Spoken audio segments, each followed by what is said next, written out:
Hi, my name is Bree, and I'm honored to be here with you today. The journey that brought me to the Haven started with an addiction to drugs. I started using cocaine when I was 18, and my consistent search for a high eventually led me to heroin. My drug use led me to criminal activity and run ins with the law. I found myself with 4 separate cases of 4 felonies and a 10-year suspended sentence. I was skating through probation by the skin of my teeth. It was not long before I caught my 5th felony and found myself back in jail. Desperate for a way to avoid prison, my last chance was a rehabilitation program. My mindset when they offered me one last chance to convert my sentence to the Haven was not that I was going to get clean, but only that I would delay my bus ride to prison a little bit longer. When I got to the Haven in 2013, I was still high. I weighed 90 pounds soaking wet, and I was not sure if I was going to give the program a shot or not. Within my first 24 hours there, I was making bad decisions and breaking program rules.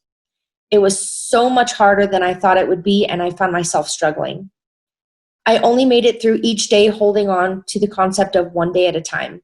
The staff and my peers supported me every day. They would encourage me when I didn't feel like I could make it.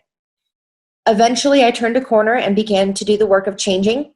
Even when it wasn't easy, I was learning how to do the right thing. I was doing the work, changing my way of thinking, and I learned how to hold myself and other people accountable. When I found myself in tough situations, I thought about my actions and the consequences and outcomes of those actions. The Haven program taught me how to have integrity, be accountable, love myself, and develop my self-worth. But most importantly, it taught me acceptance.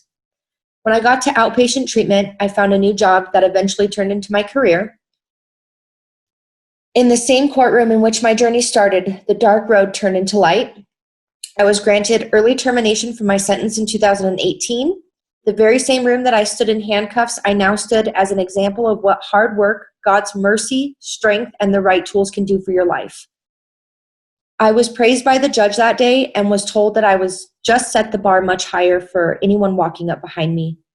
I've been in recovery for 7 years. I own my own home. I'm engaged. I have a beautiful 3-year-old little girl, and I have 3 wonderful dogs. I'm active in my church group and have rebuilt my relationships with my mother and my other family members. I'm thankful for the chance I was given at the Haven and thankful for my faith that gave me the strength to make it through the program. It opened my heart and mind up to a different way of life on days that I didn't think I could make it. My journey is an example of how to deal with life on life's terms and taking life one day at a time. I will never forget where I came from, and anyone who knows me personally knows my entire story. If it were not for the tools that I learned at the Haven program, I would not have a home, a loving family, and a wonderful daughter. Thank you to my peers, the Haven staff, and OTC staff for showing me how to use the tools of recovery. Thank you.